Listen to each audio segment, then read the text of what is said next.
Hello and welcome to Home Away from Home, a mini series where we highlight the stories of expats who are making the Netherlands their new home. I am Amber Paris, and this series is brought to you by Expat Housing Network, your go-to team for expats buying or renting in the Netherlands. Today's feature is Rossella from Sicily, Italy, who is now a homeowner in the marvelous city of Rotterdam. In this video, Rossella shares why she feels that owning her home is an important factor to feeling at home in the Netherlands, and what the process of buying was like for her. Stick around to the end for her top 3 tips for expats buying in Rotterdam. Without further ado, let's meet Rossella. Okay, so this is Rossella. I'm Italian and I live in Rotterdam in the Netherlands now since 2 years. But I have been already in the Netherlands 9 years ago for other 2 years. So it was a kind of going back and forward. And I work as an account manager in an international company that is in Amsterdam. Oh, okay. But I choose to live in Rotterdam and I like it. What do you love about Rotterdam? Well, it's not easy to explain in words because it was a feeling the moment which I arrived 9 years ago for the first time. It just happens to be in Rotterdam. Mm-hmm. And I start to discover the city, to exploring the city. And I also start to have my social life here. Okay. So I fell in love with the city. I fell in love with the vibes of Rotterdam. And so, I mean, I guess that Amsterdam is a very nice city. For me, it's kind of too much in a way. So I found Rotterdam the right, a common way, The balance. Halfway. There is a balance in this city. And so it's more a feeling than anything else, I guess. Absolutely. No, it is strange to explain the feeling of being attached to a place because it's so intangible. Yeah. So when you visited the first time 9 years ago, what brought you to Rotterdam? Well, at that time, it was a mix of looking for new experience and love. Oh. Yeah, I was in a relationship with a guy that was used to live in Rotterdam. We actually met in Spain, but everyone was supposed to go back to his own country. But I was already thinking to leave Italy anyway. But I was like, okay, I mean, let's do it. And I moved here. And as I normally say, the love with the guy finished, but not for the city. So at what point did you decide that you wanted to make Rotterdam your new home? Yes. I decided I want to make Rotterdam my new home when I left, to be honest, because I have been here 9 years ago for 2 years. Then I left, and already I was kind of struggling in taking the decision, but I did. And I have been far from Rotterdam for 4 years, 4 years and a half. I was coming back all the time to visit my friends, and I realized every month, every year more that I was missing this place, that there was that really was calling me, come back, come back. So 2 years ago, I finally decided to quit everything else I had where I was living and to come back. And that was the moment in which I really decided that place is home for me. I really feel home. So let's do it. Awesome. Can you describe more of what that means for you? What does home mean? Yeah, this is always a very difficult question for expat. You probably understand it, or you will. Yeah. Because when we talk in our daily life, we call home where we are born or where our family is, and then we call home also where we live. So what do you mean with home? I guess that also this is kind of a feeling. So for me, home is where I can be myself, where I can dream, where I can change stuff, where I can decide that this is not good anymore and I want to make something totally different without being worried of what happened around, me. And so it's basically that. It's a lot about me. Maybe, Of course, yeah. I don't know, but it's definitely that. So, yeah, this city, so together with the feeling of home, is really like a new starter. You know, I start over again 2 times when I moved here. I didn't have to worry about who I was in the past. I didn't have to justify who I was and who I am now, why things have changed. And I don't even have to explain, you know, to people. Yeah. This is so international that everyone lives the same. So good. Yeah. That is such a huge statement you made. Like, you moved to a new city and you can be anyone. You can start over. No one knows you. And that can be such a scary thing for some people, but for other people, it's an opportunity to start your new life and be someone different. But also, I feel like different cities bring out different parts of you. So you just so happen to feel more of this personality in this particular city. And then another city, it's just a different version of you that comes out. So it like pulls, so to your point, like it makes you feel like you can be yourself, right? What is for you to feel like you can be yourself? What's required? Like, describe what the environment has to feel like. Yeah, the first thing is people around me are different and think differently, and with no problem they can say it to each other without any judgment, you know. Everyone has different background, everyone has a different idea how to live life, everyone wants to do different things, and there is no judgment. Of course there can be some critic, like I like this, I don't like this, but it's very innocent in a way. Yeah, it's just a natural dislike. It doesn't have to mean anything besides like we just are different and we think differently, and that's okay. Yes, so as I said before, this city is so international. You meet so many expats, but also the Dutch people are so used to have so many people with different background in any sense that come here, that they start to, let's say, in my opinion at least, based on my experience, to open their mind a little bit more. So this open-minded situation makes basically you feel good, whatever you want, whoever you want to be, whatever you want to do. So that's for me the most important thing that make me feel myself and make me feel home too. So you own your home. Yes, now yes. Was that an important decision for you to own your home opposed to renting? Well, I guess that was kind of strategic decision more than anything else. So on a way, I was looking to have my place already since a while, because I mean I'm turning 35 next month, so I'm like in that age that you want to settle a little bit, and I was like, I mean, I just need my space, and I want to decorate my space my way. I really need to find something that is mine. Other way, I did it like so fast, let's say. So because renting here is crazy. I mean, prices are really high, so really didn't make any sense. The moment in which you are kind or sure that you want to live in this country, in this city for at least, I don't know, the next 5 or 10 years, it definitely makes sense to buy if you can. So I was like, half feeling, half strategical, idea, reason. But it also helped to feel more home. Does it? How so? Because it's yours. It's like, even if I know that it's an investment and probably I won't live here for the 30 years of my hypothec or my mortgage, probably not, but still it's something that you are really building for yourself. It's not something that you are paid for, but anyway, it's going to be someone else responsibility.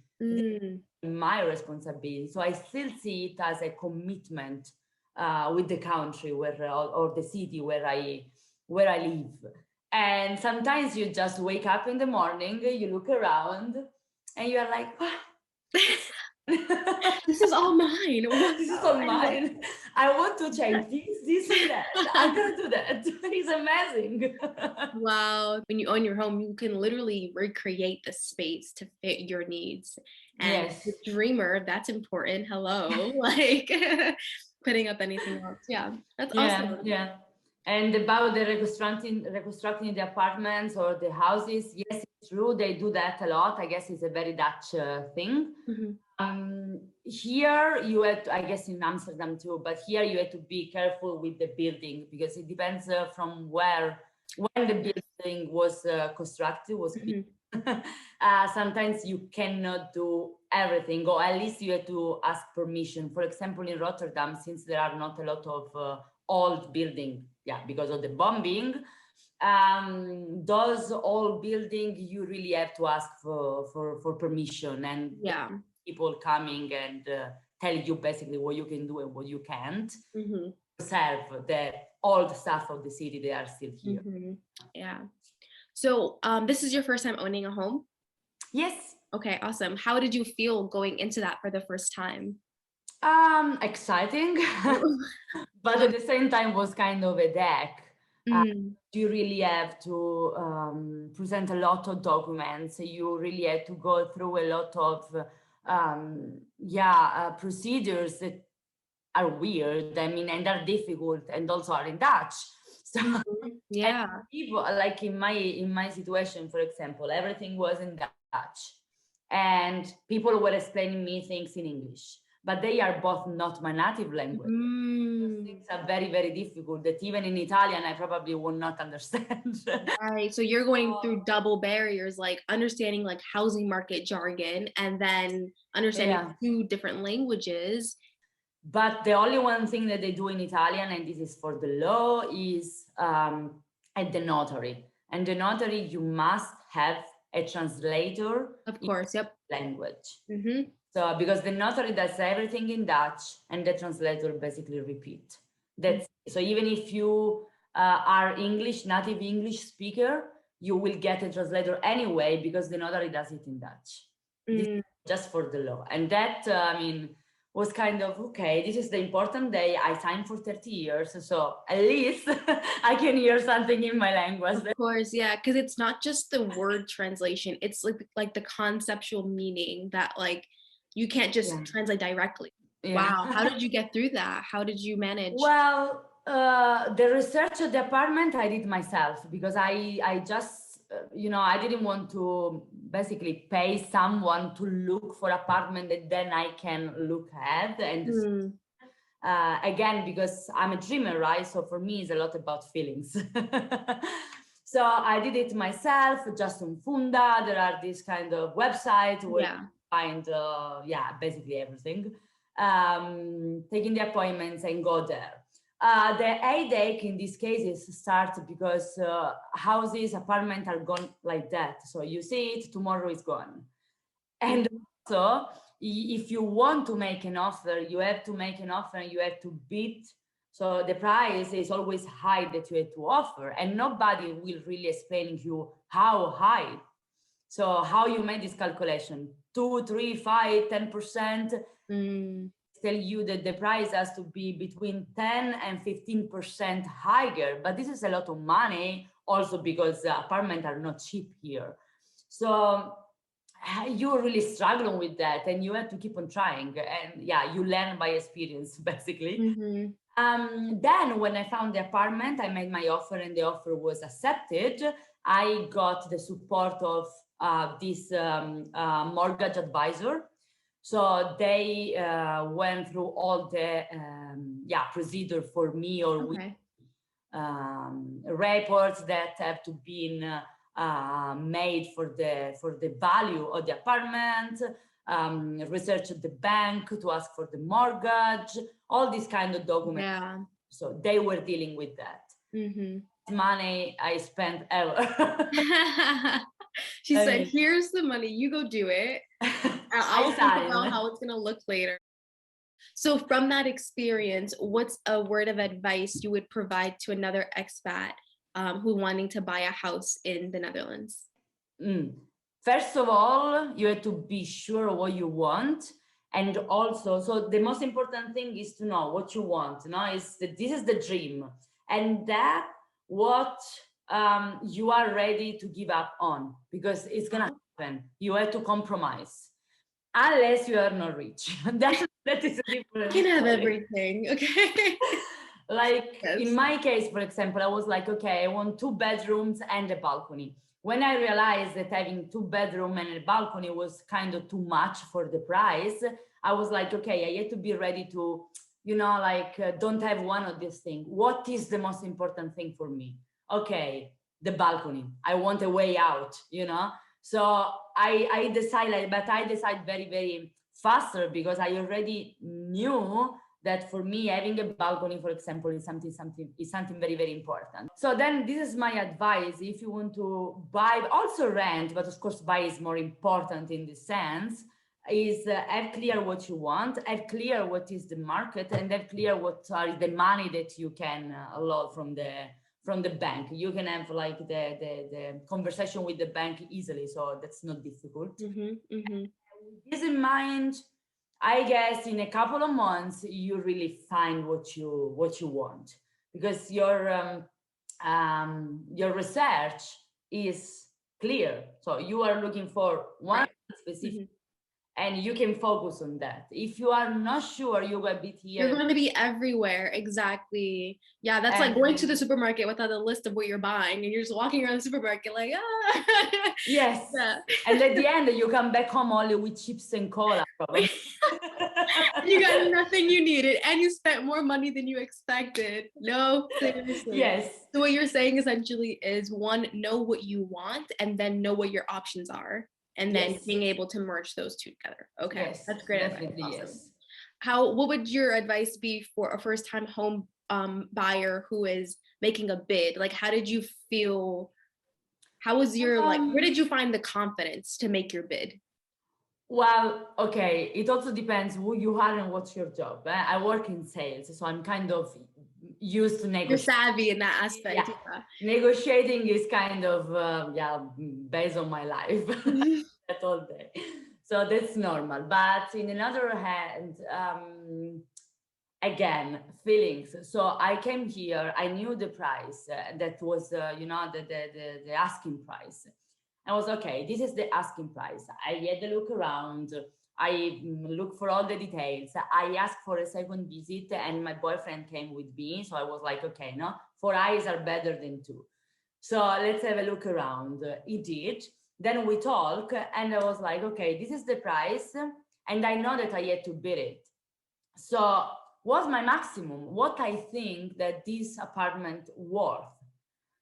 So I asked myself this question, and I got an answer. And I say, okay, this is gonna be the price, because if I have to spend more of this for this apartment, even if I like it, I feel like it's gonna be too much. Then this is what is worth it. That's it. If I get it, I'm happy. If I don't get it, never mind, because I will never have it. I will never want to have it for a higher price. So that was the way I thought. I was lucky enough to get it accepted. So you went good. And it goes back to the advice you gave earlier of being aware of what you're willing to sacrifice. Like, okay, you make this decision that this is your price. Are you okay if this price is not accepted? Or are you okay with letting this place go? So like getting to know yourself, what you want, what you have available to you, so then you can make the most confident decisions going into it. Thanks again, Rossella, for your incredible energy and insight into the home ownership process for expats in Rotterdam. If you like this video, be sure to check out Rossella's bonus feature, where she talks about building the Expat magazine, a rich and diverse blog written by expats for expats. For all things expat housing, visit our website at expathousingnetwork.nl or follow our social platforms, where we publish content on a weekly basis on how to find and feel at home in the Netherlands. Thank you so much for tuning in. We'll see you soon.